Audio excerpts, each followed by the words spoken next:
என்ன வெண்டைக்காயில் இப்படி கூட செய்யலாமா?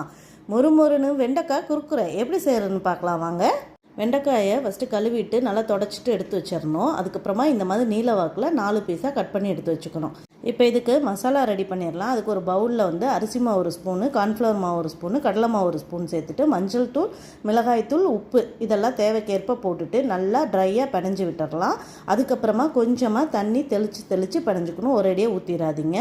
இந்த மாதிரி நல்லா பிணைஞ்சிட்டு பாருங்கள், நல்லா கோட்டிங் சூப்பராக இருக்கும். இதை ஊற வைக்கணும்னு அவசியம் இல்லை. இப்போ நம்ம கடாயை அடுப்பில் வச்சுட்டு எண்ணெய் ஊற்றி காஞ்சதுக்கப்புறமா இந்த மாதிரி வெண்டைக்காயை சேர்த்துக்கலாம். இப்போ இது நல்லா அந்த சத்தம் நின்று அடங்கினதுக்கப்புறமா நம்ம எடுத்தோம்னா நம்மளோட மொறுமொறுன்னு குறுக்குறே தயாராகிடும்.